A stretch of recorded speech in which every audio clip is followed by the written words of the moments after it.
ಹರಿ ಓಂ. ಭಕ್ತ್ಯಾ ಸ್ತುತ್ಯಾ ವಿರಕ್ತ್ಯಾ ಭಜಧಮಲಜನೋನ್ನತ್ಯ ಭೂತ್ಯರ್ಪಕಾಯ ಕ್ಷಿತ್ಯಾಮತ್ಯಲ್ಪಭೃತ್ತೇಷ್ವಪಿ ಕುಜನಕೃತೋ ದತ್ಯಭೂತ್ಯಾಜಕಾಯ ಕರ್ತ್ರೇ ಧರ್ತ್ರೇ ಸಹರ್ತ್ರೇ ಹಯಮುಖ ಹರಗೆ ಮೂತ್ರಪಾತ್ರೇ ಗಮಸ್ತೆ ತಸ್ಮೈ ಕಸ್ಮೈಚಿದಸ್ಮನ್ ಮನಸಿ ಧೃತಕಥಾ ವಿಸ್ಮೃತೋ ಸ್ಮಾರಕಾಯ ಶ್ರೀಮದ್ ರಾಮಾಭಿರಾಮಾಮಿತ ಮಹಿಮ ಪದ ಪ್ರೌಢ ಪಾಥೋರುಹಾಲಿ ಕೃಷ್ಣ ನಿಷ್ಠಾಮಿತಕ್ಷ್ಮಾ ಪರಿವೃಢ ಪಟಲಿ ಪಾಟನೀಕ ಪ್ರವೀಣಃ ವೇದವ್ಯಾಸೋಪದೇಶಾಧಿಕ ಸಮಧಿಗತಾನಂತ ವೇದಾಂತ ಭಾವೋ ಭೂಯಾತ್ಕೀ ಶಾವನೀಶವ್ರತಿತನುರನಿಲಃ ಶ್ರೇಯಸೇ ಭೂಯಸೇ ನಃ.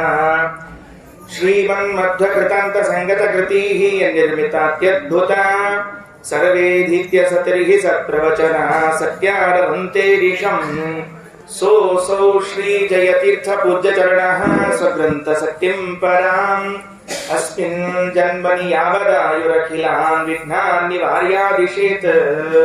ಶ್ರೀ ಗುರುಭ್ಯೋ ನಮಃ. ಈ ಒಂದು ಶುಭ ಸಂದರ್ಭದಲ್ಲಿ ಭಗವಂತನ ಚಿಂತನೆಯನ್ನ, ಅವನ ಗುಣಗಳ ಅನುಸಂಧಾನವನ್ನ ಮಾಡಬೇಕು ಅಂತನ್ನುವುದಕ್ಕೆ ನಾವೆಲ್ಲ ಇಲ್ಲಿ ಸೇರಿದ್ದೇವೆ. ನಮ್ಮ ಮುರಳೀಧರ ಸರಾಫ್ ಅವರ ಒಂದು ಶಾಂತಿಯ ನಿಮಿತ್ತ ಇಲ್ಲೆಲ್ಲ ಇಷ್ಟು ಜನ ಸೇರಿದ್ದು ನಾವೆಲ್ಲರೂ ಭಗವಂತನಲ್ಲಿ ಪ್ರಾರ್ಥಿಸಿ ಅವರಿಗೆ ಶ್ರೇಯೋಭಿವೃದ್ಧಿ ಆಗಲಿ, ವಿಶೇಷವಾಗಿ ಆಯಸ್ಸು ಆರೋಗ್ಯ ಭಗವಂತ ಅವರಿಗೆ ಕೊಟ್ಟು ಇನ್ನಿಷ್ಟು ಆಚಾರ್ಯ ಶಾಸ್ತ್ರ ಶ್ರವಣ ಆಗುವಂತೆ ಅನುಗ್ರಹಿಸಲಿ ಅಂತ ಮೊದಲು ಎಲ್ಲರೂ ಶ್ರೇಯ ಪ್ರಾರ್ಥನೆಯನ್ನು ಮಾಡ್ತಾ, ವಾದಿರಾಜ ಸ್ವಾಮಿಗಳು ಒಂದು ಆಶೀರ್ವಾದವನ್ನ ಮಾಡಿದ್ದಾರೆ. ಪ್ರಾಯ ನಾವೆಲ್ಲ ಆಶೀರ್ವಾದಗಳನ್ನ ಮಂತ್ರ ಕೇಳುವಾಗ ಶ್ರೀವರ್ಚುಷ್ಯವಾಯುಷ್ಯವಾರೋಗ್ಯವಾವಿಧಾಕ್ಷೋಭಾಗಾನಂ ಮಹೀಯಸೇ ಧಾನ್ಯಂ ಧನಂ ಪಶುಂ ಬಹುಪುತ್ರ ಲಾಭಂ ಶತ ಸಂವತ್ಸರಂ ದೀರ್ಘವಾಯೋ ಅಂತನ್ನುವ ಆಶೀರ್ವಾದವನ್ನು ಕೇಳ್ತಿರ್ತೇವೆ. ವರದರಾಜ ಸ್ವಾಮಿಗಳು ಅದೆಷ್ಟು ಸುಂದರವಾಗಿ ಆಶೀರ್ವಾದವನ್ನು ಮಾಡ್ತಾರೆ ಅಂದ್ರೆ, ಅಂಥದ್ದೊಂದು ಆಶೀರ್ವಾದ ಇದೆ ಅಂತ ಗೊತ್ತಿಲ್ಲ ನಮಗೆ.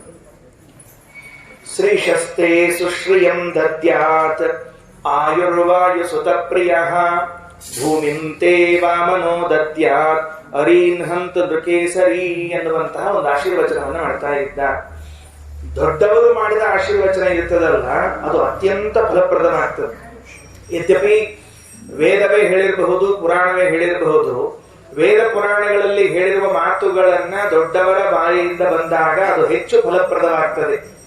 ನತೇಶಾಂ ಆಶಿಷಾ ವಿಫಲಾಹ ಭವಂತಿ. ಅಂಥವರು ಮಾಡಿದ ಆಶೀರ್ವಾದಗಳು ಎಂದೂ ವಿಫಲವಾಗುವುದಿಲ್ಲ, ಫಲಪ್ರದವಾಗಿಯೇ ಆಗ್ತದೆ ಎನ್ನುವುದು ಭಾಗವತದ ಮಾತು.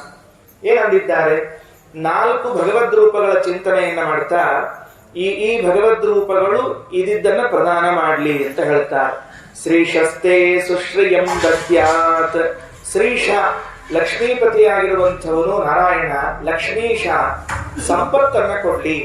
ಎಂತಹ ಸಂಪತ್ತು ಕೊಡಬೇಕು? ಸುಶ್ರಿಯಂ ದದ್ಯಾತ್. ಸಾಮಾನ್ಯ ಸಂಪತ್ತಲ್ಲ, ಒಳ್ಳೆ ಸಂಪತ್ತನ್ನ ಕೊಡಬೇಕಂತೆ. ಇದು ಆಶೀರ್ವಾದ. ಶ್ರೀಶಸ್ತೆ ಸುಶ್ರಿಯಂ ದದ್ಯಾತ್ ಆಯುರ್ವಾಯು ಸುತ ಪ್ರಿಯ. ದೀರ್ಘವಾದ ಆಯಸ್ಸನ್ನ ಯಾರು ಕೊಡಬೇಕು ಅಂದ್ರೆ, ವಾಯುವಿನ ಸುತನಾಗಿರುವಂತಹ ಹನುಮಂತ ದೇವರಿಗೆ ಪ್ರಿಯನಾದ ಶ್ರೀರಾಮಚಂದ್ರ ದೀರ್ಘವಾದ ಆಯಸ್ಸನ್ನ ಕೊಡ್ಲಿ. ಶಬ್ದ ನೋಡಿದ್ರೆ ಏನೋ ಹನುಮಂತ ದೇವರನ್ನ ಕೇಳಿಸ್ತಿರ್ತದೆ ಅಲ್ಲಿ. ಆಯುರ್ವಾಯು ಸುತ ಪ್ರಿಯ ಭೂಮಿಂ ತೇ ವಾಮನೋ ದದ್ಯಾತ್. ಭೂಮಿಯನ್ನ ಯಾರು ಕೊಡಬೇಕು ಅಂದ್ರೆ, ವಾಮರೂಪಿಯಾದ ಭಗವಂತ ಭೂಮಿಯನ್ನ ಕೊಡ್ಲಿ ಅಂತ. ಅರೀನ್ಹಂತ ನೃಕೇಸರಿ. ನಮ್ಮೆಲ್ಲ ಶತ್ರುಗಳನ್ನ ನಾಶ ಮಾಡಬೇಕಾದದ್ದು ನರಸಿಂಹದೇವರು ಅಂತ 4 ರೂಪಗಳ ಚಿಂತನೆಯನ್ನು ಹೇಳ್ತಿದ್ದಾರೆ. ಒಂದು ಲಕ್ಷ್ಮೀಪತಿಯಾಗಿರುವಂತಹ ನಾರಾಯಣ, ಲಕ್ಷ್ಮೀಶ ಸಂಪತ್ತು ಕೊಡುವ ಅವನ ಕೈಯಲ್ಲಿ. ಶ್ರೀಶಸ್ತೆ ಸುಶ್ರಿಯಂ ದದ್ಯಾತ್. ಆಯಸ್ಸನ್ನು ಯಾರು ಕೊಡಬೇಕು? ಆಯುರ್ವಾಯು ಸುತ ಪ್ರಿಯ. ಇಲ್ಲ, ನಾವು ಸಾಮಾನ್ಯವಾಗಿ ಈ ಧನ್ವಂತರಿ ರೂಪದ ಚಿಂತನೆಯನ್ನು ಮಾಡ್ತಿರ್ತೇವೆ. ಧನ್ವಂತರಿ ರೂಪದ ಚಿಂತನೆಯನ್ನು ಮಾಡಿ ಧನ್ವಂತರಿ ನಮಗೆ ಆಯಸ್ಸನ್ನು ಕೊಡಬೇಕು, ಆರೋಗ್ಯವನ್ನು ಕೊಡಬೇಕು ಅಂತ ಹೀಗೆಲ್ಲ ಇರ್ತದೆ. ವರದರಾಜ ಶ್ರೀಚರಣರು ರಾಮನ ಸ್ಮರಣೆಯನ್ನ ಮಾಡ್ತಾ ಶ್ರೀರಾಮಚಂದ್ರ ದೀರ್ಘವಾದ ಆಯಸ್ಸನ್ನ ಕೊಡ್ಲಿ ಅಂತ ಹೇಳ್ತಾರಲ್ಲ, ಹಾಗೆ ಕೊಟ್ಟದ್ದಿದೆಯಾ? ಶ್ರೀರಾಮಚಂದ್ರ ಎಲ್ಲಾದ್ರೂ ಯಾರಿಗಾದ್ರೂ ದೀರ್ಘವಾದ ಆಯಸ್ಸನ್ನ ಕೊಟ್ಟಿದ್ದಿದೆಯಾ? ನಾವೇನು ಕೇಳಿಲ್ವಲ್ಲ. ರಾಮನ್ ಕಥಿ ಕೇಳೋದು ಅಂದ್ರೆ ಏನ್ರಿ? ತಿರ್ಗಾಮೃಗ ಸೀತಾನ್ ಕಳ್ಕೊಂಡ, ಇವ ಹುಡುಕ್ಲಿಕ್ಕೆ ಹೋದ, ಇವ್ ಸಿಗಲಿಲ್ಲ, ಅದಕ್ಕೆ ಹನುಮಂತನ್ ಕಳಿಸ್ದ, ಅವ ಹೋಗಿ ಹುಡ್ಕೊಂಡ್ ಬಂದ, ಕೊನೆಗೆ ಹೋಗಿ ತಗೊಂಡ್ ಬಂದ. ಇಷ್ಟೇ ರಾಮಾಯಣ ರೀ ನಮ್ದು. ನಮ್ಮ ರಾಮಾಯಣದ್ರೆ ಇಷ್ಟ ಇರ್ತದೆ, ಬೇರೆ ಇರುವುದಿಲ್ಲ. ನಾವು ತಿಳಿದ ರಾಮಾಯಣಕ್ಕಿಂತಲೂ ಭಿನ್ನವಾದ ರಾಮಾಯಣ ಉಂಟು. ಅದಕ್ಕೆ ವದರಾಜ ಶ್ರೀಚರಣರು ಹೇಳುವಾಗ ಆಯುಹು ವಾಯು ಸುತ ಪ್ರಿಯ ಮೂರು ಶಬ್ದಗಳನ್ನು ಹಾಕ್ತಾರೆ. ವಾಯು ಸುತ ಪ್ರಿಯ ಏನ್ರಿ ಹಂಗ್ 3 ಶಬ್ದ ಹೇಳಿದ್ದೀರಿ. ಅದರಲ್ಲಿ ವಾಯುದೇವರು ಬಂದಿರಬೇಕು, ರಾಮಚಂದ್ರನು ಬಂದಿರಬೇಕು. ಉದಾಹರಣೆಗೆ ಏನಾಯ್ತು ಅಂದ್ರೆ, ಆಯುಹು ಮೊದಲು ಆಯಸ್ಸನ್ನ ಕೊಡೋರು ಯಾರು ಅಂದ್ರೆ ವಾಯುದೇವರೇ. ವಾಯುದೇವರು ಹೆಂಗ ಆಯಸ್ ಕೊಡ್ತಾರೆ? ಶ್ವಾಸೋಚ್ಛ್ವಾಸ ಮಾಡ್ತಿರ್ತೀರಲ್ಲ ನಿತ್ಯದಲ್ಲಿ, ಗೊತ್ತಿರಂಗೆ ಇಲ್ರಿ. ಅದು ಇಷ್ಟ ಅನಾಯಾಸವಾದ ಕೆಲಸ ಅದಲ್ಲ. ನಾವು ಉಸಿರಾಟ ಮಾಡಿದ್ರೆ ನಮಗೆ ಗೊತ್ತೇ ಆಗೋದಿಲ್ಲ. ಎಂದಾದ್ರೂ ಗೊತ್ತಾಗಿದೇನ್ರಿ? ನೋಡ್ರಿ, ನಿಂತಾಗ ಗೊತ್ತಾಗ್ತದೆ. ನಿಂತಾಗ ಉಸಿರು ನಿಂತಿತ್ತು ನೋಡ್ರಿ, ನಿಂತಾಗ ಗೊತ್ತಾಗ್ತದ್ರಿ. ನಡ್ಸೋ ಕಾಲಕ್ಕೆ ಏನ್ ಗೊತ್ತಾಗಿಲ್ಲ. ಒಂದ್ಸಲ ಬೇಕಾದ್ರೆ ಮೂವ್ ಹಿಡ್ಕೊಂಡು ಟ್ರೈ ಮಾಡ್ರಿ, ಇಲ್ಲೇ ಒಂದೇ ನಿಮಿಷ, ಭಾಳ ಹಿಡ್ಕೊಳಕ್ ಹೋಗ್ಬೇಡ್ರಿ. ಅದೇನಾಗಿತ್ರಿ, ಹಿಂಗ ಒಂದ್ ಪ್ರಸಂಗ ಆಗಿತ್ರಿ. ಹಿಂದಕ್ಕೆ ಕರೆಂಟ್ ಹೋಗಿ ನೋಡ್ರಿ, ಹಿಂದಕ್ಕೆ ಡಿ ದರ್ಶನ ಅಂತ ಬರ್ತಿತ್ತು ನೋಡ್ರಿ, ನ್ಯೂಸ್ ಅಂದ್ರೆ ನ್ಯೂಸ್. ಅಲ್ಲಿ ಒಬ್ಬರು ಯಾರೋ ಯೋಗ ಹೇಳ್ತಿದ್ದವ. ಯೋಗ ಹೇಳೋ ಕಾಲಕ್ಕೆ ಏನ್ ಮಾಡ್ಯಾನ, ಪ್ರಾಣಾಯಾಮ ಮಾಡ್ರಿ, ಉಸಿರು ಹಿಡ್ಕೊಳ್ರಿ ಅಂತ ಹೇಳ. ಅವ್ ಪ್ರಾಣಾಯಾಮ ಮಾಡಿ ಉಸಿರು ಹಿಡ್ಕೊಂಡ್ರೆ ಬರೋಬ್ಬರಿ ಕರೆಂಟ್ ಹೋಗ್ಬಿಟ್ಟದ. ಅವ್ ಬಿಡ್ರಿ ಅಂತ ಹೇಳೇ ಇಲ್ಲ, ನೀವು ಬಿಟ್ಟೇ ಇಲ್ಲ. ಪುಣ್ಯಾತ್ಮ, ಕರೆಂಟ್ ಬಂದಲ್ಲಿ ಬಿಟ್ರೆ ಇವನೇ ಇದ್ದಿದ್ದಿಲ್ಲ. ಅದಕ್ಕೆ ಹಂಗೆಲ್ಲ ಆಗ್ಬಿಟ್ರೆ ಹೆಂಗ್ ಮುಂದೆ? ಆಯುಹು ವಾಯು ಸುತ ಪ್ರಿಯ. ಅದಕ್ಕೆ ಆಯಸ್ಸನ್ನ ಕೊಡೋರು ಯಾರು ಅಂದ್ರೆ ಹನುಮಂತ ದೇವರು. ಅವರು ನಿತ್ಯದಲ್ಲಿ ನಮ್ಮಲ್ಲಿ ನಿಂತುಕೊಂಡು ಶ್ವಾಸೋಚ್ಛ್ವಾಸವನ್ನ ಮಾಡಿಸ್ತಾರಂತೆ 21,600 ಬಾರಿ. ಒಂದು ಸೂರ್ಯೋದಯದಿಂದ ಇನ್ನೊಂದು ಸೂರ್ಯೋದಯದವರೆಗೆ ಅಷ್ಟು ದೀರ್ಘವಾಗಿ ಶ್ವಾಸಗಳ ಸಂಖ್ಯೆ ಇದೆ ಅಂತ ಗೊತ್ತಿಲ್ಲ. 6,3,2,1,000 ಶ್ವಾಸ ಜಪಗಳ 3 ವಿಧ ಜೀವರೊಳಗಬ್ಜ ಕಲ್ಪ ಪರ್ಯಂತ ತಾ ರಚಿಸಿ ಸಾತ್ವರಿಗೆ ಸುಖ ಸಂಸಾರ ಮಿಶ್ರರಿಗೆ ಅಥವಾ ಜನರಿಗೆ ಅಪಾರ ದುಃಖಗಳೀವ ಗುರುಪವ ಮನಸಲಗೆಮ್ಮ. 6,3,2,1,000 21,600 ಬಾರಿ ಶ್ವಾಸೋಚ್ಛ್ವಾಸ ಮಾಡ್ತಾರಲ್ಲ. ಆಯುಹು ವಾಯು, ವಾಯುದೇವರು. ಆಯು ವಾಯು ಅಂದ್ಕೊಳ್ಬೋದು, ಶ್ವಾಸೋಚ್ಛ್ವಾಸ ಕೊಡ್ತೀರಿ. ಸುತ ವಾಯುದೇವರ ಮಕ್ಕಳಿದ್ದಾರಲ್ಲ, ಯಾರು? ಹನುಮಂತ ದೇವರು. ಅವ್ರೇನ್ ಮಾಡ್ಯಾರ್ರಿ? ಅವರು ಆಯಸ್ಸನ್ನ ಕೊಡ್ಬೇಕಂತ. ಹೆಂಗ್ ಕೊಡ್ಬೇಕು? ರಾಮಾಯಣ ನಡೀತಾ ಇತ್ರಿ. ರಾಮಾಯಣ ನಡೆದಾಗ ಆ ಕಡೆಯಿಂದ ಒಂದು ಬಾಣ ಪ್ರಯೋಗ ಆಯ್ತ್ರಿ. ಬಾಣ ಪ್ರಯೋಗ ಆದ್ರೆ ಇದ್ದವ್ರೆಲ್ಲ ಮೂರ್ಛ ಹೋಗ್ಬಿಟ್ರಿ. ಒಟ್ರು ಕಪಿ ಸೈನ್ಯದಲ್ಲಿ ಇದ್ದವ್ರು ಎಲ್ಲರೂ, ರಾಮನ್ ಬಿಟ್ಟು ಲಕ್ಷ್ಮಣನ್ ಬಿಟ್ಟು ಹನುಮಂತ ದೇವ್ರು ಅಲ್ಲಿ ಎಲ್ಲರೂ ಮೂರ್ಛೆ ಹೋಗ್ಬಿಟ್ರು. ರಾಮ ಲಕ್ಷ್ಮಣ ಹನುಮಂತರನ್ನು ಬಿಟ್ರೆ ಎಲ್ಲರೂ ಮೂರ್ಛೆ ಹೋಗಿದ್ದಾರೆ. ಹೆಂಗ್ ಮಾಡ್ಬೇಕು ಯಾರಿಗೂ ತಿಳಿಯಲ್ತಾಗ್ಯದ. ಕೊನೆಗೆ ಜಾಂಬುವಂತನ್ ಕರ್ಕೊಂಬಂದ್ರಿ, ವಿಭೀಷಣನ್ ಕರ್ಕೊಂಬಂದ್ರ. ವಿಭೀಷಣ ಬಂದಿದ್ದ.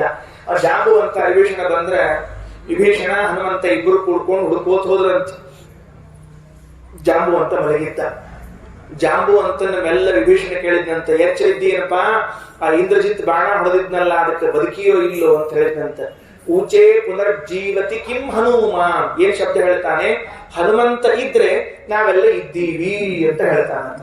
ಜಾಂಬುವಂತ ನಾನ್ ಬದುಕಿದ್ದೀನಿ ಅನ್ನೋದಿಲ್ಲ, ಹನುಮಂತ ಬದುಕಿದ್ದಾನ ಅಂದ್ರೆ ನಾವೆಲ್ಲ ಬದುಕ್ತೀವಿ ಅಂತ. ಹನುಮಂತ ಹೇಳ್ತಾನೆ, ಇಲ್ಲೇ ಇದ್ದೀನಿ ಹೇಳು ಅಂತ. ಏನಿಲ್ಲ, ಹೋಗ್ಯಾರಲ್ಲ ಇವರೆಲ್ಲ, ಪೂರ್ಣ ಆ ಕಡೆ ಈ ಕಡೆ ಎಲ್ಲ ಆಗ್ಬಿಟ್ರು. ಅವರೆಲ್ಲರೂ ಉಳಿಬೇಕು ಅಂತ ಆದ್ರೆ ನೀನು ಸಂಜೀವಿನಿ ಔಷಧವನ್ನ ತರಬೇಕು ಅಂತ ಹೇಳಿದ್ರು. ಆಯುರ್ ವಾಯು ಸುತ ಪ್ರಿಯ. ಎಲ್ಲಿಗೆ ಹೋಗಿ ತರಬೇಕು ಅದನ್ನ? ಗಂಧಮಾದನ ಅಂತ ಒಂದು ಪರ್ವತ ಅಂತ. ನಮಗೆ ಸಂಜೀವಿನಿ ಪರ್ವತ ಅಂತ ಬೆಳವಟ್ ಮಾಡಿಸ್ಬಿಟ್ಟಾರೆ. ತಪ್ಪ್ರಿ, ಸಂಜೀವಿನಿ ಪರ್ವತ ಅಲ್ಲದು, ಗಂಧಮಾದನ ಪರ್ವತ. ಸಂಜೀವಿನಿ ಅಂತ ಔಷಧ ಹೆಸರು. ಔಷಧ ಹೆಸರಲ್ಲಿ ಪರ್ವತ ಇರಂಗಿಲ್ಲ. ಪರ್ವತ ಬೇರೆ, ಔಷಧ ಬೇರೆ. ಹೋದ್ರೆ ಹನುಮಂತ ದೇವರು ನೋಡಿದ್ರೆ ಪರ್ವತದ ತುಂಬಾ ಔಷಧ ಇದ್ದವ್ರಿ. ಬಡ ಪರ್ವತನ ಎತ್ಕೊಂಡ್ಬಂದ್ಬಿಟ್ರು. ಅಲ್ಲೋ ನಿನಗೆ ಔಷಧ ತಗೊಂಡ್ ಅಂದ್ರೆ ಗುಡ್ಡ ಹೊತ್ಕೊಂಡ್ ಬಂದಿಲ್ಲೋ ಅಂತ ಕೇಳಂತ ಯಾರೋ ಒಬ್ರು ಕಡಿಮೆ ಶಾಣೆ ಇದ್ದವ್ರು ಪ್ರಶ್ನೆ ಕೇಳ್ತಿರ್ತಾರೆ. ಅಂದ್ರೆ ಹನುಮಂತ ದೇವ್ರು ಯಾಕ ಒಂದ್ ಔಷಧ ತರೋಣ, ಒಬ್ಬರ ಹೇಳೋಣ, ಗುಡ್ಡ ತಂದ್ಬಿಟ್ರೆ ಬಿದ್ದವ್ರು ಒಟ್ಟರು ಹೇಳ್ಬಿಡ್ತಾರೆ ಒಮ್ಮೆ. ಅದಕ್ಕೆ ಒಟ್ಟರು ಎಬ್ಬಿಸ್ಬೇಕು ಅಂತ ತಿಳ್ಕೊಂಡು ಹೇಳಿ ಒಮ್ಮೆ ಪರ್ವತವನ್ನ ಹೊತ್ತುಕೊಂಡು ಬಂದ್ರು. ಹಾಗಾದ್ರೆ ಮೃತರಾದವರನ್ನೆಲ್ಲ ಸಂಜೀವಿನಿ ಔಷಧವನ್ನ ತಂದು ಬದುಕಿಸಿ ಕೊಟ್ಟ ಹನುಮಂತ ದೇವರಾದ್ದರಿಂದ ಆಯುಹು ವಾಯು ಸುತಃ. ಇನ್ಯಾರು ಅಂದ್ರೆ ಅವನಿಗೆ ಪ್ರಿಯನಾಗಿರುವಂತವ್ರು ಯಾರಪ್ಪ? ರಾಮಚಂದ್ರ. ಅಲ್ರಿ, ಇದನ್ನ ಹೊತ್ತು ಹೇಳ್ಬೇಕು, ಉಳಿದು ಹೇಳ್ಬೇಕು. ಆಚಾರ ಉಪನ್ಯಾಸದಾಗ ಉಪ್ಪಿನಕಾಯಿ ಜಾಸ್ತಿ, ವಿಷಯ ಕಡಿಮೆ ಇರ್ತದೆ. ಹಿಂಗಾಗಿ ಮೊದಲು ಅದನ್ನ ಹೇಳ್ಕೊಂಡು ಬಂದಿರ್ತೀವಿ. ಏನಾತ ಅಲ್ಲಿಗೆ? ರಾಮದೇವರು ಏನ್ ಮಾಡಿದ್ರು? ಪ್ರಿಯ. ಯಾರಿಗೆ ಪ್ರಿಯನಾದವನು? ಆ ಹನುಮಂತನಿಗೆ ಪ್ರಿಯನಾಗಿರುವ ವಿಭೀಷಣ ರಾವಣನ ಬಿಟ್ಟು ಬಂದಂತೆ. ಇಲ್ಲ, ನನಗೆ ರಾವಣ ಸರಿ ಇಲ್ಲ, ಅವನು ತಪ್ಪು ಮಾಡಿದ್ದಾನೆ, ನಾನು ಅದಕ್ಕೆ ಅವನ ಜೊತೆಗೆ ಸೇರ್ಲಿಕ್ಕೆ ತಯಾರಿಲ್ಲ, ಇಲ್ಲಿ ಬಂದಿದ್ದೀನಿ ಅಂದ್ಕೊಂಡೆ. ಏನ್ ಮಾಡ್ಬೇಕ್ರಿ ರಾಮಚಂದ್ರ, ಬಾ ಅಂತ ಹೇಳಿ ಕರೆದು ಅವನಿಗೆ ಪಟ್ಟಾಭಿಷೇಕ ಮಾಡಿದ್ನಂತ. ಅಲ್ರಿ, ಇನ್ನೂ ಯುದ್ಧ ಆಗಿಲ್ಲ, ರಾವಣನ್ ಕೊಂದಿಲ್ಲ, ಮೊದಲೇ ಆಗಿದ ಪಟ್ಟಾಭಿಷೇಕ. ಎಲ್ಲಿ? ಈ ದಂಡಿ ಮೇಲೆ ಕೂಡಿಸಿ ಪಟ್ಟಾಭಿಷೇಕ ಮಾಡಿ, ವಿಭೀಷಣ ಮುಂದಿನ ಶ್ರೀಲಂಕಾದ ಪ್ರಧಾನಮಂತ್ರಿ ನೀನೇ, ನೆನಪಿಟ್ಟುಕೋ ಅಂತ ಹೇಳಿ, ಅದು ಬರೀ ಲಂಕಾ ಇತ್ತು, ರಾಮನೇ ಶ್ರೀಲಂಕಾ ಅಂತ ಕರೆದು ಪ್ರಧಾನಮಂತ್ರಿ ಅಂತ ಹೇಳಿ ಅನೌನ್ಸ್ ಮಾಡಿ ತಲೆ ಮೇಲೆ ಕಿರೀಟಿಟ್ಟು ಅಭಿಷೇಕ ಮಾಡಿಬಿಟ್ಟ. ಎಷ್ಟು ದಿವಸ ಬದುಕಿರ್ತಿ ಅಂತ ಕೇಳಿದ್ರೆ ಕಲ್ಪ ಅಂತ ಜೀವನ ಅಂತ ರಾಮದೇವರು ವಿಭೀಷಣನಿಗೆ ಆಶೀರ್ವಾದ ಮಾಡಿದ್ದಾರೆ. ಎಷ್ಟು ದಿವಸ ಬದುಕಬೇಕು ಅಂದ್ರೆ 1 ಕಲ್ಪಗಳ ಕಾಲ ಬದುಕಬೇಕು ಅಂತ ಹೇಳ್ಬಿಟ್ರು. 1 ಕಲ್ಪ ಅಂದ್ರೆ ಏನ್ ಲೆಕ್ಕ ಆಗ್ತದೆ ಅಂದ್ರೆ ಅದು ಕಲ್ಪಕ್ಕೆ ಬೇರೆ ಬೇರೆ ಅರ್ಥವೇ ಅವೆಲ್ಲ. ಬ್ರಹ್ಮದೇವರು ಒಂದು ಹಗಲಿಗೆ ಕಲ್ಪ ಅಂತ ಶುರುವಾಗ್ತದೆ. ಬ್ರಹ್ಮದೇವರು ಒಂದು ಹಗಲಂದ್ರ ಎಷ್ಟು ಕೋಟಿ ವರ್ಷಗಳಾಗಿರ್ಲಿಕ್ಕಿಲ್ಲ. ಮಹಾಭಾರತ ಕಾಲದಲ್ಲೂ ವಿಭೀಷಣ ಬದುಕಿದ್ದ. ಪಾಂಡವರು ರಾಜಸೂಯ ಯಾಗ ಮಾಡ್ಲಿಕ್ಕೆ ಕಪ್ಪ ಕಾಣಿಕೆಗಳನ್ನು ತರ್ಲಿಕ್ಕೆ ಹೋದಾಗ ವಿಭೀಷಣ ಕಡೆಯಿಂದ ಘಟೋತ್ಕಚ ಸಾಮಾನು ತಗೊಂಡು ಬಂದಿದ್ದ ಅಂತ ಮಹಾಭಾರತ ಉಲ್ಲೇಖ ಬರ್ತದೆ. ಹಂಗಾಗಿ ನೀನು ಬದುಕಿರೋ ದೀರ್ಘಕಾಲ ಅಂತ ಆಯಸ್ಸು ಕೊಟ್ಟವರು ಶ್ರೀರಾಮಚಂದ್ರ. ಆಯುಹು ವಾಯು ಸುತಪ್ರಿಯ ಅಂತ ವಾದರಾಜ ಸ್ವಾಮಿಗಳು 3 ಸ್ಮರಣೆಯನ್ನು ಮಾಡಿಕೊಡ್ತಾ ಇದ್ದಾರೆ. ಹಾಗಾಗಿ ಈ ಶಾಂತಿಯ ಶುಭ ಸಂದರ್ಭದಲ್ಲಿ ವಾಯುದೇವರ ಮೂಲ ರೂಪ ನಿರಂತರವಾಗಿ ಶ್ವಾಸೋಚ್ಛ್ವಾಸವನ್ನು, ಮುಖ್ಯ ಪ್ರಾಣದೇವರು ಸಂಜೀವಿನಿ ಎನ್ನುವಂತಹ ಔಷಧವನ್ನು ನೀಡಿ ಮೂರ್ಛಾದಿ ಸಮಸ್ಯೆಗಳನ್ನು ಪರಿಹಾರ ಮಾಡಲಿ. ಅವರಿಗೆ ರಾಮಚಂದ್ರನಿಗೆ ಅತ್ಯಂತ ಪ್ರಿಯನಾಗಿರುವಂತಹ ವಿಭೀಷಣನನ್ನು ಹೇಗೆ ಕಲ್ಪಾಂತದವರೆಗೆ ಬದುಕು ಅಂತ ರಾಮಚಂದ್ರ ಹರಸಿದ್ನೋ ಹಾಗೆ ಇಲ್ಲಿಯೂ ಕೂಡ ದೀರ್ಘಾಯುಷ್ಯವುಳ್ಳವರಾಗಲಿ ಅಂತ. ಶ್ರೀಶಸ್ತೆ ಸುಶ್ರಿಯಂ ದದ್ಯಾತ್ ಆಯುರ್ವಾಯು ಸುತಪ್ರಿಯ. ದೀರ್ಘವಾದ ಆಯಸ್ಸೇನೋ ಬಂತು. ಬಂದ ಮೇಲೆ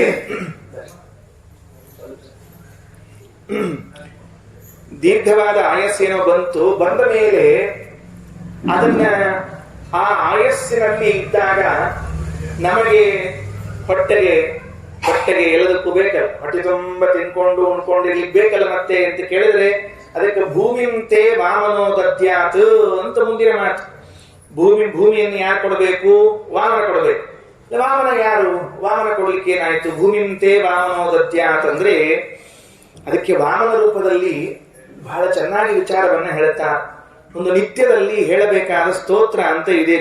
ಏನು ಸ್ತೋತ್ರ ಇದೆ ಅಂತಂದ್ರೆ ದಧಿವಾಮನ ಸ್ತೋತ್ರ ಅಂತ ಒಂದು ಸ್ತೋತ್ರ ಇದೆ. ವಾಮನ ದಧಿವಾಮನ ಅಂತ ಕರೆಸಿಕೊಳ್ತಾನೆ. ಆ ವಾಮನರೂಪಿ ಭಗವಂತ ಒಂದು ಭೂಮಿಯನ್ನ ಕೊಟ್ಟಿದ್ದಾನೆ. ವಾಸ್ತವಿಕವಾಗಿ ಏನಾಗಿದೆ, ಅಳದ ಭೂಮಿನ ಅಳದರಿ ಅವ. ಭೂಮಿನ ಅಳದು ಯಾರಿಗೆ ಕೊಟ್ಟ?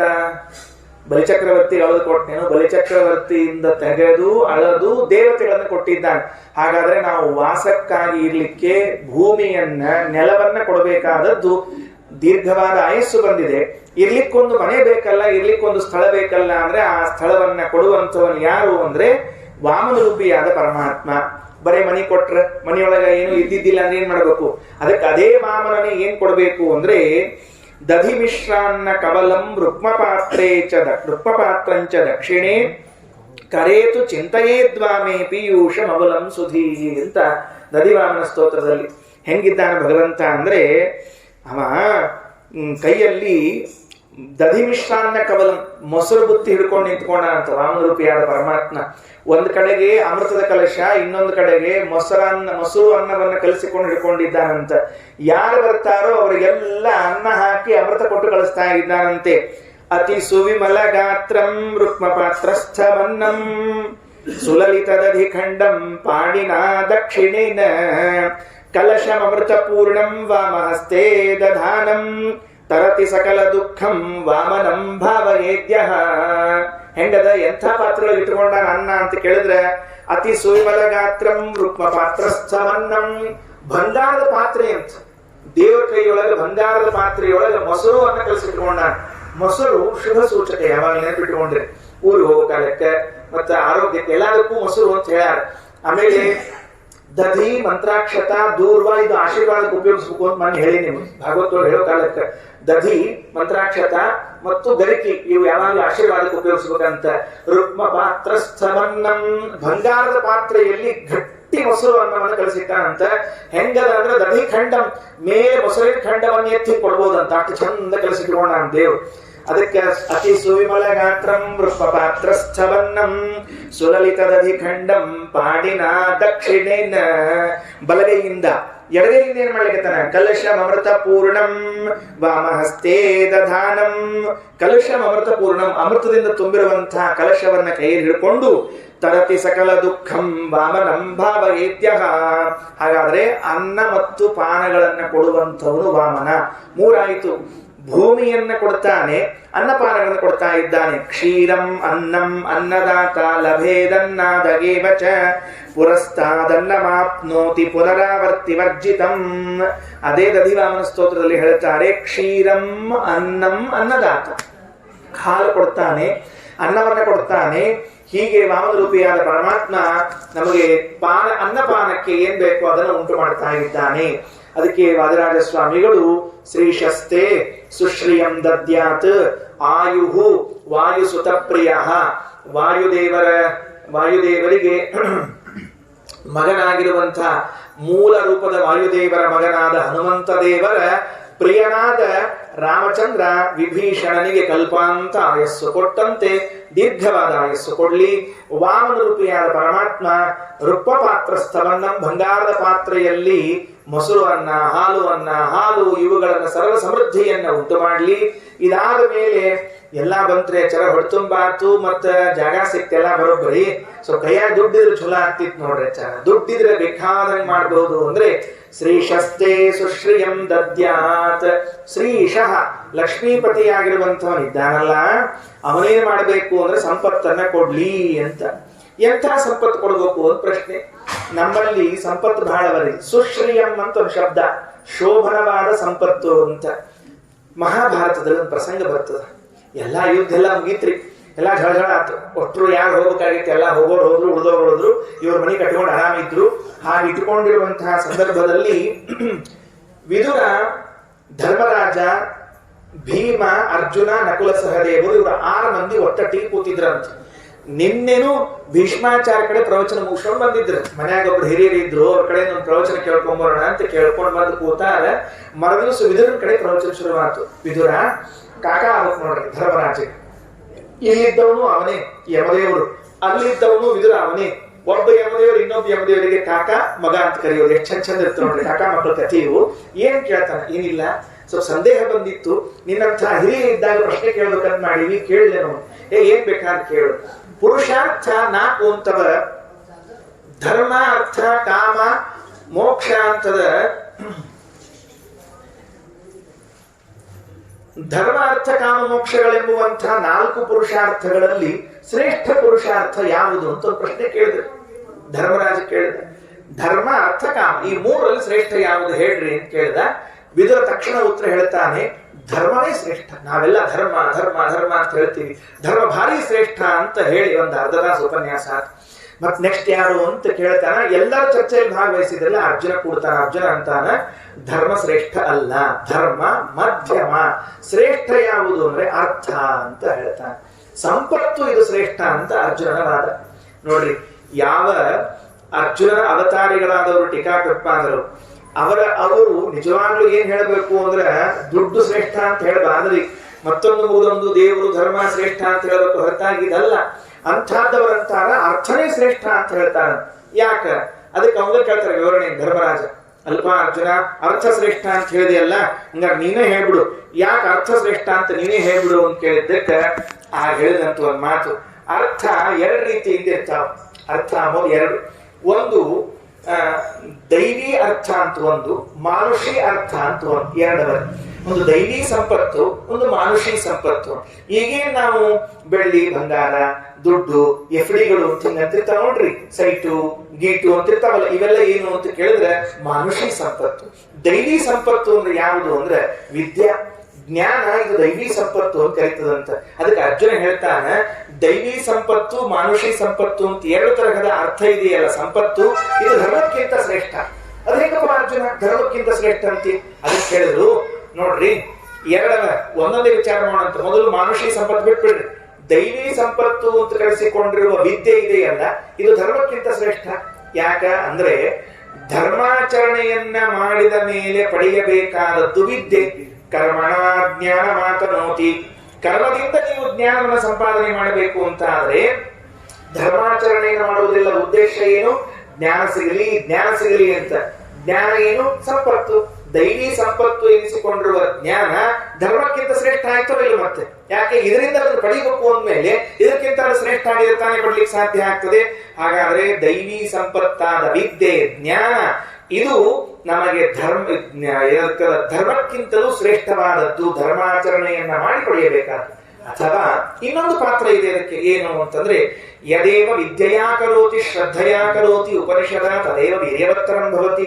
ಯಾವಾಗ ತಿಳಿದು ಕರ್ಮಾಚರಣೆ ಮಾಡ್ತೀವೋ ಆಗ ಕರ್ಮ ಫಲಪ್ರದವಾಗ್ತದೆ. ತಿಳಿಯದೇ ಕರ್ಮಾಚರಣೆ ಮಾಡಿದ್ರೆ ಫಲಪ್ರದವಾಗುವುದಿಲ್ಲ. ಹಾಗಾದ್ರೆ ಧರ್ಮಕ್ಕೆ ವಿದ್ಯೆ ಎಂಬ ಅರ್ಥ ಸಾಧ್ಯವೂ ಹೌದು, ಸಾಧನವೂ ಹೌದು. ಸಾಧನ ಯಾಕೆ? ತಿಳಿದು ಮಾಡೋದ್ರಿಂದ ಕರ್ಮ ಸರಿ ಆಗ್ತದೆ, ಕರ್ಮ ಮಾಡೋದ್ರಿಂದ ಜ್ಞಾನ ಬರ್ತದೆ. ಸಾಧ್ಯ ಸಾಧನಗಳೆಂಬ ಎರಡೆರಡು ಕ್ಯಾರೆಕ್ಟರ್ಗಳು, ಎರಡೆರಡು ಪಾತ್ರವನ್ನು ನಡೆಸ್ತಾ ಇದ್ದುದರಿಂದ ಅರ್ಥ ಎಂಬುವುದು, ದೈವಿ ಅರ್ಥ ಎಂಬುವಂತಹದ್ದು ಶ್ರೇಷ್ಠವಾದದ್ದು. ಅಥವಾ ಮಾನುಷಿ ಅರ್ಥ, ನಾವೇನು ಬೆಳ್ಳಿ ಬಂಗಾರ ದುಡ್ಡು ದುಗಾಣಿ ಅಂತೀವಿ, ಇದೂ ಕೂಡ ಧರ್ಮಕ್ಕಿಂತ ಶ್ರೇಷ್ಠ. ಅದೇನ್ರಿ ಆಚಾರ್ಯ? ಧರ್ಮಕ್ಕಿಂತ ಅದು ಶ್ರೇಷ್ಠ ಏನ್ರಿ? ಒಂದ್ ಮಾತು ಕೇಳ್ತೀನಿ, ಧರ್ಮ ಮಾಡಬೇಕಾದ್ರೆ ದುಡ್ಡಿಲ್ಲ ಧರ್ಮ ಮಾಡಿ ತೋರಿಸು ಅಂತ ಹೇಳಿ ಅರ್ಜುನ ಅಂದ. ಯಾವುದೇ ಧರ್ಮ ಕಾರ್ಯ ಮಾಡು, ದುಡ್ಡಿಲ್ಲ ಅಂತ ಮಾಡಿ ತೋರಿಸ್ ನೋಡಂತ. ಬರುವುದೇ ಇಲ್ಲ ನಿನಗ. ಕೈಯಲ್ಲಿ ಹಣ ಇಲ್ಲ ಅಂದ್ರೆ ಯಾವ ಕಾರ್ಯಕ್ರಮ ಮಾಡಿ ಬರೋದಿಲ್ಲ ನಿನಗ. ಏನೋ ಒಂದು ಯಜ್ಞ ಮಾಡ್ಬೇಕಂತ ಮಾಡಿದ್ರಿ, ನೀವೆಲ್ಲ ಬರ್ರಿ. ಹೌದು, ಸಾಮಾನು ಸರಂಜಾಮಿ ನೀವೇ ತಗೊಂಡ್ಬರ್ರಿ, ಮತ್ ನಾವ ತಂದು ನಿಮ್ ಕಾರ್ಯಕ್ರಮ ಯಾಕೆ ಮಾಡಿಸ್ಬೇಕು? ನಮ್ ಕಾರ್ಯಕ್ರಮ ನಾವು ನಿಮ್ ಮನೆ ಮಾಡ್ಕೋತೀವಿ. ಹಾಗಿದ್ರೆ ಹಣವಿಲ್ಲದೆ ಹೋದ್ರೆ ಧರ್ಮವನ್ನ ಮಾಡಲಾರರು. ಧರ್ಮವು ಅರ್ಥಕ್ಕಿಂತ ಕಡಿಮೆ. ಅಷ್ಟೇ ಅಲ್ಲ, ಇದು ಬಿಡ್ರಿ, ಪುಣ್ಯ ಪಾಪ ಬಿಟ್ಬಿಡ್ರಿ. ಒಂದೊಮ್ಮೆ ಒಂದು ಪ್ರಸಂಗ ಹೇಳ್ತದೆ, ಮಹಾಭಾರತ ಹೇಳ್ತದೆ, ಬೇರೆ ಪ್ರಸಂಗ ಇದೆ. ಕೈಯಲ್ಲಿ ಹಣ ಇದ್ರೆ ಅದರಿಂದ ನೀವು ಏನೇನು ಸುಪ್ರಯೋಜಿತ ಎಂತೆಂಥ ಲಾಭವನ್ನು ಪಡೆಯಬಹುದು. ಗುರುಗಳಿದ್ದಾರೆ, ಗುರುಗಳಿಗೆ ದಕ್ಷಿಣೆಯನ್ನು ಕೊಟ್ರಿ, ಅವರು ಅನುಗ್ರಹ ಮಾಡಿದ್ರೆ ವಿದ್ಯೆಯನ್ನು ಕೊಡೋದಲ್ಲ, ಅವರು ಅನುಗ್ರಹಿಸಿದ್ರೆ ಕೈವಲ್ಯಂ ದಾತುಮಪ್ಯಲಂ. ಶ್ರೀಮದಾಚಾರ್ಯರಂತಾರೆ, ಮೋಕ್ಷವನ್ನೇ ಕರುಣಿಸುವಂತಹ ಗುರುಪ್ರಸಾದವಾಗ್ತದೆ. ಕೌತ್ಸ ಪ್ರಪೇದೆ ವರತಂತು ಶಿಷ್ಯ ಅಂತ ರಘುವಂಶದಲ್ಲಿ ಕಾಳಿದಾಸ ಒಬ್ಬರ ಕಥೆ ಹೇಳ್ತಾನೆ. ಕೌತ್ಸ ಅಂತ ಒಬ್ಬ ಋಷಿಕುಮಾರ ಗುರುಗಳ ಕಡೆಗೆ ಅಧ್ಯಯನಕ್ಕೆ ಹೋಗಿದ್ರಿ. ಅಧ್ಯಯನ ಮುಗಿಸ್ಕೊಂಡು ಮನೆಗೆ ಹೊಂಟಿದ್ದ. ಹೋಗ್ಬೇಡ ಮನೆಗೆ. ಗುರುಗಳಿಗೆ ಕೇಳ್ದ, ಆಚಾರ್ಯ ನಿಮ್ಗೇನ್ ದಕ್ಷಿಣೆ ಕೊಡ್ಲಿ, ಏನ್ ದಕ್ಷಿಣೆ ಕೊಡ್ಲಿ? ಒಂದ್ಸಲ ಕೇಳಬೇಕ್ರಿ, ಬ್ಯಾಡ ಅಂದ್ರೆ ಬಿಟ್ಬಿಡ್ಬೇಕು. 4 ಸಲ ಆಚಾರ್ಯ ಕೇಳಲಿಕ್ಕೆ ಹೋಗ್ಬಾರ್ದು. ಯಾಕಂದ್ರೆ ಆಚಾರ ನಾವು ಡೇಂಜರಸ್ ಇರ್ತಾರ.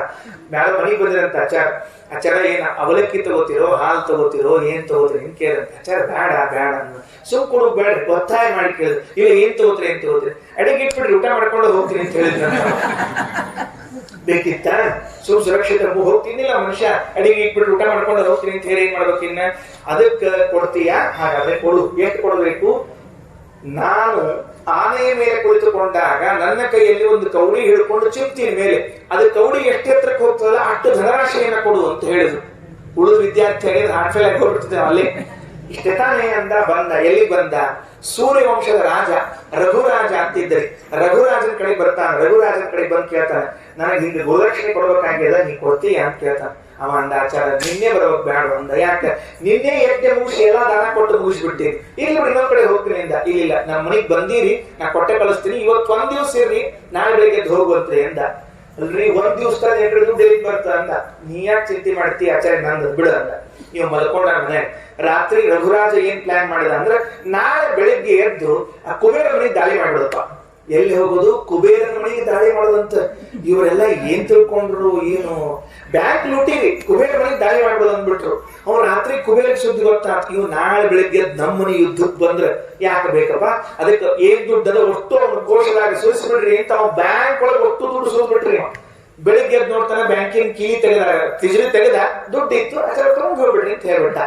ಆ ದುಡ್ಡು ತಂದು ಕೌತ್ಸ ವರತಂತುಗಳಿಗೆ ಕೊಟ್ರೆ ಹರಿಸಿದ್ರಂತ ಹೇಳ್ತೀನಿ. ಎಂತಹ ಆಶೀರ್ವಾದ ಮಾಡಿದ್ರು. ಅದಕ್ಕೆ ಹಣ ಮಾನುಷೋರ್ಥೋಪಿ ವಿದ್ಯಾಯ ಸುಪ್ರಯೋಜಿತ. ಹಣವನ್ನ ಕೊಡುವುದರಿಂದ ಗುರುದಕ್ಷಿಣೆ ಆಯ್ತಲ್ಲ, ಗುರುಗಳು ಅನುಗ್ರಹಿಸಿದ್ರಲ್ಲ. ಶ್ರೀಮದ್ ಭಾಗವತದ 11ನೇ ಸ್ಕಂದದಲ್ಲಿ ಒಂದು ಮಾತು ಬರ್ತದೆ, ಸಜ್ಜನಾರ್ಥೆ ಅನುವನ್ಯೇತ ರಹಿಕಿ ಮಧ್ಯಮಾತ್ಮನಃ ಅಂತ. ದೇವರಲ್ಲಿ ಕೇಳ್ಕೋಬೇಕಂತ, ಸ್ವಾಮಿ ಸಂಪತ್ ಕೊಡು ಅಂತ ಕೇಳ್ಕೋಬೇಕಂತ. ಏನ್ರಿ ಆಚಾರ, ಪುರಾಣದಾಗ ನೀವು ಎಲ್ಲ ಬಿಡ್ರಿ ಅಂತ ಹೇಳಿ ಕೊಡ್ರಿ ಶುರು ಮಾಡಿದ್ರಲ್ಲ. ಅಂದ್ರೆ ಎದಕ್ಕೆ? ಸಜ್ಜನಾರ್ಥೆ ಅನುಮನ್ಯೇತ. ವಿಷ್ಣು ವೈಷ್ಣವರ ಸೇವೆಗಾಗಿ ಭಗವಂತ ನಮಗೆ ದುಡ್ಡು ಕೊಡ್ಲಿ. ಏನ್ ತಪ್ಪದ? ನಾ ಶ್ರೀಮಂತ ಅಂದ್ರೆ 10 ಜನ ಬ್ರಾಹ್ಮಣರಿಗೆ ಊಟಕ್ಕೆ ಹಾಕ್ತೇನೆ, 10 ಜನ ಬ್ರಾಹ್ಮಣರು ನೋಡ್ಕೊಳ್ತೀನಿ ಅಂದ್ರೆ ಆ ಸಂಪತ್ತು ನನಗೆ ಬಂದ್ರೆ ತಪ್ಪಲ್ಲ. ಭಾಗವತನೇ ಹೇಳಿದ್ದು. ಆದ್ದರಿಂದ ಅರ್ಥ ಎಂಬುವಂತಹದ್ದಿದೆಯಲ್ಲ, ಇದು ಶ್ರೇಷ್ಠವಾದ ಪುರುಷಾರ್ಥ, ಧರ್ಮಕ್ಕಿಂತಲೂ ಶ್ರೇಷ್ಠ ಅಂತ ಪ್ರತಿಪಾದನೆ ಮಾಡಿ ತೋರಿಸ್ತಾನೆ ಅರ್ಜುನ. ಅರ್ಥದಲ್ಲಿ ಎರಡು, ಒಂದು ಜ್ಞಾನ, ಇದು ಸಂಪತ್ತು, ಇನ್ನೊಂದು ಧನಕನಕಾದಿಗಳ ಸಂಪತ್ತು. ಇವೆರಡೂ ಧರ್ಮಕ್ಕಿಂತ ಶ್ರೇಷ್ಠವಾದ್ದರಿಂದ ಅರ್ಥವನ್ನು ಸಂಪಾದನೆ ಮಾಡಬೇಕು ಅಂತ ತಿಳಿಸಿದಂತೆ ವಾದರಾಜ ಸ್ವಾಮಿಗಳು ಶ್ರೀಶಸ್ತೆ ಸುಶ್ರಯಂ ದದ್ಯಾತ್, ಲಕ್ಷ್ಮೀಪತಿಯಾದ ನಾರಾಯಣ ನಿನಗೆ ಸುಶ್ರಯ ಎಂಥ ಸಂಪತ್ತು, ವಿಷ್ಣು ವೈಷ್ಣವರಿಗೆ ವಿನಿಯೋಗಿಸುವಂತಹ ಸಂಪತ್ತನ್ನು ಕೊಡ್ಲಿ. ಶ್ರೀಶಸ್ತೆ ಸುಶ್ರಯಂ ದದ್ಯಾತ್ ಆಯುರು ವಾಯುಸುತ ಪ್ರಿಯ ಭೂಮಿಂತೆ ವಾಮನೋ ದದ್ಯಾತ್. ಎಲ್ಲ ಬಂತ್ರಿ. ಮನೆಯಲ್ಲಿ ಸುರಕ್ಷಿತವಾಗಿರೋಣ ಅಂದ್ರೆ ಶತ್ರುಗಳು ಸಾಕು ಶುರುವಾಗ್ತಿವ. ದುಡ್ಡು ಬಂದ ಮೇಲೆ ಶತ್ರುಗಳು ಬರ್ತಾರೆ. ನಮ್ಮಲ್ಲಿ ಎಷ್ಟು ವಿಚಿತ್ರ ಅಂದ್ರೆ, ರೂಪಾಯಿ ಇಲ್ಲದೆ ಇದ್ದಾಗ ಒಬ್ರು ನಮ್ಮ ಮಾತಾಡ್ಸಂಗಿಲ್ಲ, ದುಡ್ಡು ಬರ್ಲಿಕ್ಕೆ ಶುರು ಮಾಡಿದ್ಮೇಲೆ ಅವರು ಇವರು ಎಲ್ಲರೂ ನೋಡ್ಲಿಕ್ಕೆ ಶುರು ಮಾಡ್ತಾರೆ ನಮ್ಮನ್ನು. ಹಾಗಾದ್ರೆ ಆ ಶತ್ರುಗಳಿಂದ ಪಾರಾಗಬೇಕಾಗಿದ್ದರೆ ಅರೀನ್ ಹಂತ ನೃಕೇಸರಿ, ನರಸಿಂಹದೇವರು ನಮ್ಮ ಎಲ್ಲ ಶತ್ರುಗಳಿಂದ ಪಾರು ಮಾಡಲಿ ಅಂತ ಕೊನೆಯದು ಆಶೀರ್ವಚನ. ಆ ನರಸಿಂಹದೇವರು ಎರಡು ತರಹದ ಶತ್ರುಗಳನ್ನು ಪಾರು ಮಾಡಬೇಕಾಗಿದೆ. ಹೊರಗಿದ್ದವ್ರನ್ನ ಹೆಂಗೋ ಪಾರು ಮಾಡಬಹುದು, ಒಳಗಿದ್ದವ್ರನ್ನ ಏನ್ ಮಾಡ್ತಾರೆ ಅಂತ. ಅವರು ಸಹೋದರರು ಅಂತಿದ್ದಾರೆ ನಮ್ಮ ಜೊತೆ. ಧರ್ಮರಾಜಗೆ ಒಂದು ವಿಶೇಷಣ ಅದೇ, ಅಜಾತ ಶತ್ರು ಅಂತ ಧರ್ಮರಾಜಗೆ ವಿಶೇಷಣ. ವಿಜಯಧ್ವಜ ತೀರ್ಥರು ವ್ಯಾಖ್ಯಾನ ಮಾಡೋ ಕಾಲಕ್ಕೆ ಒಂದು ಮಾತಂತ, ಅವ ಯಾಕೆ ಅಜಾತ ಶತ್ರು ಅಂದ್ರೆ, ಜಾತ ಶತ್ರು ಇದ್ದವ ಆಗಿದ್ದಿಲ್ಲ. ಎರಡು ರೀತಿ ಶತ್ರುಗಳು ಇರ್ತಾರಂತ್ರಿ. ಒಂದು ನಾವು ಹುಟ್ಟಿದ ಮೇಲೆ ನಮ್ಮ ಅಭಿವೃದ್ಧಿ ನೋಡಿ ತಡ್ಕೊಳ್ಲಿಕ್ಕೆ ಆಗ್ಲಾರ್ದಂಗ ಹೊಟ್ಟಿ ಉರ್ಕೊಳ್ಳೋರು ಒಂದಿಷ್ಟು ಬಂದಿರ್ತಾರೆ. ಅಯ್ಯೋ ಇಷ್ಟು ಬೆಳೆದ್ಬಿಟ್ರಲ್ಲ ಇಷ್ಟು ಬೆಳೆದ್ಬಿಟ್ರಲ್ಲ ಅಂತ ಹೊಟ್ಟಿ ಉರ್ಕೊಳ್ಳೋರು ಒಂದಿಷ್ಟು ಬಂದಿರ್ತಾರೆ. ಇನ್ ಕೆಲವರು ನಮ್ಮ ಜೊತೆಗೆ ಹುಟ್ಟಿರ್ತಾರೆ, ಅವ್ರ ಹೊಟ್ಟೆಯಾಗ. ಅವ್ಯಾವ ಅಂದ್ರೆ ಕಾಮ, ಕ್ರೋಧ, ಲೋಭ, ಮೋಹ, ಮದ, ಮತ್ಸರ. ಇವು ಜಾತ ಶತ್ರುಗಳು, ನಮ್ ಜೊತೆಗೆ ಹುಟ್ಟುಕೊಂಡಿದ್ವು. ಇವು ಜೊತೆಗೆ ಹುಟ್ಟುಕೊಂಡಿದ್ದು ನಾವು ಹುಟ್ಟಿದ ಮೇಲೆ ಹುಟ್ಟಿದ್ದು. ಹಿಂಗಾಗಿ ಆಂತರ ಶತ್ರುಗಳು ಬಾಹ್ಯ ಶತ್ರುಗಳು ಅಂತ ಇಬ್ರು ಇದ್ದಾರೆ. ಇಬ್ಬರನ್ನು ನರಸಿಂಹದೇವ ಪಾರ ಮಾಡ್ಬೇಕಂತ. ಹೊರಗಿನವ್ರ ಹೆಂಗೋ ಪಾರ ಮಾಡೋದಂತ ಇಟ್ಕೊಳ್ರಿ. ಹೊರಗಿನವ್ರನ್ನ ಏನ್ ಮಾಡಬಹುದು, ಒಂದ ದೂರ ಕಳಿಸ್ಬಹುದು, ಇಲ್ಲ ಇರ್ಲಿ ಅವೆಲ್ಲ ಬಹಳ ಹೇಳಕ್ ಹೋಗ್ಬಾರ್ದು ಹೋದ್ರು ಅಂತ ಇಟ್ಕೊಳ್ರಿ. ಆ ಒಳಗಿನ ಶತ್ರುಗಳನ್ನ ಹೆಂಗ್ ಮಾಡ್ಬೇಕ್ರಪ್ಪ? ಅದಕ್ಕ ವಾದರಾಜ ಸ್ವಾಮಿಗಳು ರುಕ್ಮಿಣೀಶ ದೇವರು ಒಂದು ಮಾತು ಹೇಳ್ತಾರೆ, ಒಳಗಿನ ಶತ್ರುಗಳನ್ನ ಮಿತ್ರರನ್ನಾಗಿ ಪರಿವರ್ತಿಸ್ಕೊಂಡ್ಬಿಡ್ಬೇಕಂತ. ಅದೇಂಗ್ರಿ? ಕಾಮಸ್ತೇಂಗ್ರಿ ಯುಗಾರ್ಚನೆ ಮಲಧಿಯಾಂ ಲೋಭಸ್ಸು ಪುಣ್ಯಾರ್ಜನೆ. ಕಾಮ, ಕ್ರೋಧ, ಲೋಭ, ಮೋಹ ಏನ್ ಶತ್ರುಗಳಿದ್ದಾರೆ ನೋಡ್ರಿ, ಇವರು ಶತ್ರುಗಳು ಯಾವಾಗಿರ್ತಾರೆ? ಇಬ್ರು ಸಮಬಲ ಅಂತ ಇದ್ದಾಗ ಶತ್ರುಗಳಾಗಿರ್ತಾರೆ. ಸ್ವಲ್ಪ ದೊಡ್ಡ ಅಧಿಕಾರಿಗಳ ಕಡೆ ಹೋದ್ರೆ ಇವರಿಬ್ರು ಆಚರಣೆ ಹೆಂಗಿಲ್ಲ. ಇಬ್ರು ಸಾಮಂತರು ಮಾಂಡಲಿಕ ರಾಜರು ಇದ್ರೆ ಚಕ್ರವರ್ತಿ ಕಡೆಗೆ ಹೋದಾಗ ಇವ್ರು ಏನ್ ಮಾಡ್ತಾರೆ? ಇಬ್ರು ಬಾಯಿ ಮುಚ್ಚಿಕೊಂಡು ಕೆಲಸ ಮಾಡ್ಕೊಂಡ್ ಬರ್ತಾರೆ. ಭಗವಂತನೆಂಬುವಂತಹ ಚಕ್ರವರ್ತಿ ಮುಂದೆ ನಾವು ನಮ್ಮ ಶತ್ರುಗಳು ಕಾಮಕ್ರೋಧಗಳು ಮಾಂಡಲಿಕರಾದ್ರಿಂದ ಇಬ್ರು ಏನ್ ಜಗಳ ಪಗಳ ಮಾಡ್ಕೊಳ್ಳೋ ಸುಮ್ ಕೂತ್ ಬಿಡ್ತೀವಂತ. ಅದಕ್ಕೆ ಕಾಮವೆಂಬುವಂತಹದ್ದು ಶತ್ರು ಮಿತ್ರ ಯಾವಾಗ ಆಗ್ತಾನೆ? ದೇವರ ಪೂಜಾ ಮಾಡ್ಬೇಕು ಎಂಬ ಕಾಮ ಆಸೆ ಬಂದ್ರೆ. ಲೋಭ ಯಾವಾಗ? ಹಣ ಸಂಪಾದನೆ ಮಾಡೋದಿಲ್ಲ, ಪುಣ್ಯವನ್ನ ಸಂಪಾದನೆ ಮಾಡಬೇಕು ಅಂತ ಬಂದಾಗ ಲೋಭ ಅದು ಮಿತ್ರವಾಗ್ತದಂತ. ಇಲ್ಲ ಕಾಮಸ್ತೇಂದ್ರಿ ವಿಗಾರ್ಜನೆ ಅಮಲಧಿಯಾಂ ಲೋಭಸ್ಸು ಪುಣ್ಯಾರ್ಜನೆ. ಇನ್ನ ನೋಡ್ರಿ ಮತ್ಸರ ಎದ್ರೊಳಗ ಅವ ಮೊನ್ನೆ ಚಾತುರ್ಮಾಸದಾಗ ಇಡೀ 4 ತಿಂಗಳು ಸುಮಧ್ವಜೆ ಪಾರಾಯಣ ಮಾಡಿದ್ನಂತ್ರಿ. ಮತ್ ನನಗೇನಾಗಿದ್ದಾಡಿ? ನಾ ಸುಮಧ್ವಜೆ ಅರ್ಥ ಮಾಡ್ತೇನ್ರಿ? ಸುಮಧ್ವ ಜೊತೆಗೆ ಹರಿವಾಯಸ್ತುತಿ, ವನ್ಯ ಸೂಕ್ತ ಎಲ್ಲಾರು ಮಾಡಿಬಿಟ್ಟೆ ಅಂತ ಮಾತ್ಸರ್ಯದಿಂದ ಪುಣ್ಯ ಸಂಪಾದನೆ ಮಾಡೋದಿದೆಯಲ್ಲ, ಇದು ನಮಗೆ ಮಿತ್ರನೇ ಆಗ್ತದೆ. ಹೀಗೆ ಎಲ್ಲಾ ಶತ್ರುಗಳನ್ನೆಲ್ಲರನ್ನ ಮಿತ್ರರನ್ನಾಗಿ ಮಾಡಿಕೊಳ್ಳುವ ಕಲೆ ಬರಬೇಕು ಅಂತ ರಾಜರು ಹೇಳ್ತಾರೆ. ಹಾಗಾಗಿ ಆ ನರಸಿಂಹದೇವರು ನಮ್ಮ ಒಳಗಿನ ಹೊರಗಿನ ಎಲ್ಲ ಶತ್ರುಗಳನ್ನು ಕೂಡ ನಿವಾರಣೆ ಮಾಡಲಿ ಅಂತ ರಾಜರು ಆಶೀರ್ವಾದವನ್ನು ಮಾಡ್ತಾರೆ. ಶ್ರೀ ಶಸ್ತೆ ಸುಶ್ರಯಂ ದದ್ಯಾತ್ ಆಯುಹು ವಾಯು ಸುತಪ್ರಿಯ ಭೂಮಿಂತೆ ವಾಮನೋ ದದ್ಯಾತ್ ಅರೀನ್ ಹಂತು ಋಕೇಸರಿ ಅಂತ ತಿಳಿದುಕೊಂಡು ವಾದಿರಾಜ ಶ್ರೀಚರವರು ಮಾಡಿರುವಂತಹ ಆಶೀರ್ವಚನವನ್ನೇ ನಮ್ಮ ಮುರಳೀಧರ ಸರಾಫ್ ಅವರ ಈ ಒಂದು ಶಾಂತಿಯ ಸಂದರ್ಭದಲ್ಲಿ ಅವರಿಗೆ ಭಗವಂತ ಆ ವಾಮನ ಹಾಗೂ ಲಕ್ಷ್ಮೀಶ ಮತ್ತು ರಾಮಚಂದ್ರ ನರಸಿಂಹದೇವರು ಅನುಗ್ರಹವನ್ನ ಮಾಡಲಿ ಅಂತ ಪ್ರಾರ್ಥನೆ ಮಾಡ್ತಾ ಇದ್ದೇನೆ. ಮಾರ್ಕಾಂಡೇಯ ಮಹಾಭಾಗ ಸಪ್ತಕಲ್ಪಾಂತ ಜೀವನ ಆಯುರಾರೋಗ್ಯ ಐಶ್ವರ್ಯಂ ದೇಹಿಮೇ ಮುನಿಪುಂಗವ ಅಂತ ಮಾರ್ಕಾಂಡೇಯರ ಸ್ಮರಣೆಯನ್ನ ಮಾಡುವುದು ದೀರ್ಘಾಯುಷ್ಯಕ್ಕೆ ಕಾರಣ. ಅವರಲ್ಲಿ ಇಷ್ಟೇ ಪ್ರಾರ್ಥನೆ ಮಾಡಬೇಕು, ಮಾರ್ಕಾಂಡೇಯ ಮಹಾಭಾಗ ಸಪ್ತಕಲ್ಪಾಂತ ಜೀವನ, ನೀವು ಸಪ್ತಕಲ್ಪಗಳ ಕಾಲ ಇದ್ದವರು, ಆಯುಹು ಆರೋಗ್ಯಂ ಐಶ್ವರ್ಯ, ಇವು ಮೇಲ್ 3 ಬಂದಿವೆ. ಮಾರ್ಕಾಂಡೇಯರಲ್ಲ, ಮಾರ್ಕಾಂಡೇಯರ ಅಂತರ್ಯಾಮಿಯಾದ ಭಗವಂತನೇ ಕೊಡುವನು. ಆಯುರಾರೋಗ್ಯಂ ಐಶ್ವರ್ಯಂ ದೇಹಿಮೇ ಮುನಿಪುಂಗವ. ಶ್ರೀಕೃಷ್ಣಾರ್ಪಣಮಸ್ತು.